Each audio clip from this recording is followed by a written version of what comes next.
ప్రముఖ నటుడు కోటా శ్రీనివాసరావు కన్నుమూశారు. ఆయన వయసు 83 సంవత్సరాలు. కొన్ని రోజులుగా అనారోగ్యంతో బాధపడుతున్న కోటా తెల్లవారుజామున హైదరాబాద్ ఫిల్మ్నగర్లోని తన నివాసంలో తుదిశ్వాస విడిచారు.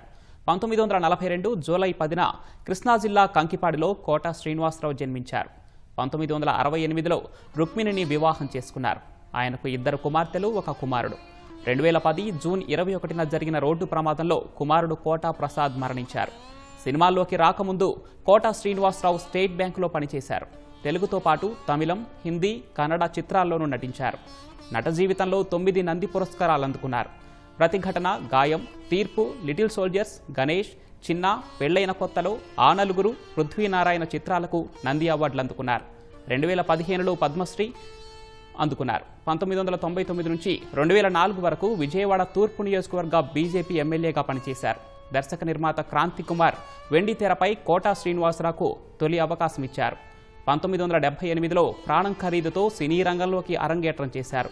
4 దశాబ్దాల సినీ ప్రయాణంలో ఎన్నో విలక్షణ పాత్రలు పోషించారు. 750కి పైగా చిత్రాల్లో నటించారు.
విలక్షణ నటుడు కోటా శ్రీనివాసరావు మరణం తీవ్ర బాధాకరమని ఏపీ ముఖ్యమంత్రి చంద్రబాబు అన్నారు.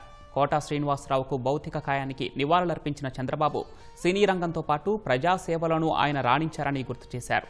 కోటా శ్రీనివాసరావు కుటుంబానికి ప్రగాఢ సానుభూతి తెలిపారు.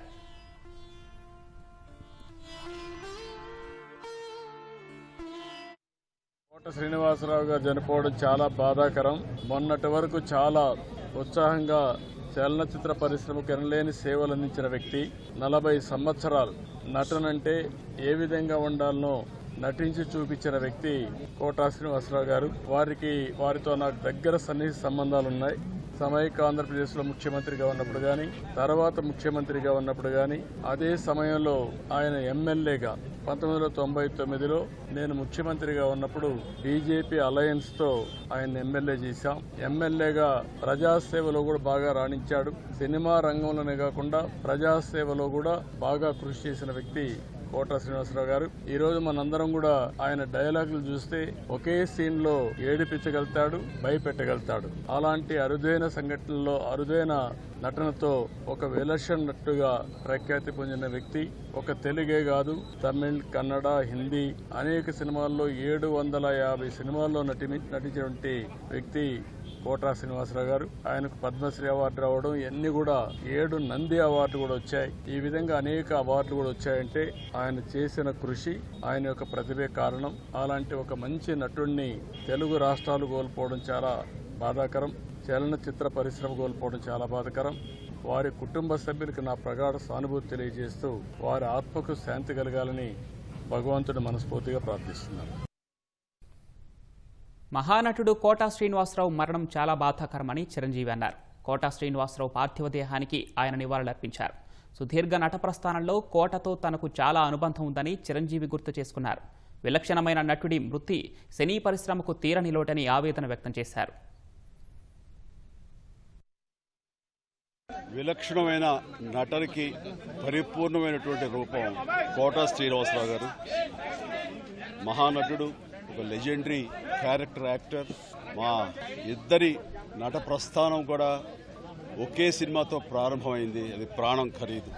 సుదీర్ఘమైనటువంటి ఈ నట ప్రస్థానంలో మా అనుబంధం వెనవేసుకున్నది అంతా ఇంత కాదు. ఆయన చేయలేని క్యారెక్టరు, చేయని క్యారెక్టరు, మాట్లాడని యాస, మాండలికాలు లేవనే చెప్పాలి. అంతగా పరిపూర్ణమైనటువంటి నటన. నాటక రంగం నుంచి వచ్చి సినిమా రంగంలో తనకంటూ ప్రత్యేకమైన స్థానం ఏర్పరచుకున్నటువంటి గొప్ప నటుడు. ఆయనతోటి నాకు ఎన్నో సినిమాల అనుబంధం ఉంది. ప్రతి సినిమా ఒక్కొక్క అద్భుతమైనటువంటి నాకు ఒక ప్రత్యేకం. అండ్ అలాంటి మా కోటా శ్రీనివాసరావు గారు ఈ రోజున లేరు అనుకోవటం అనేది నిజంగా చాలా తీరని లోటు.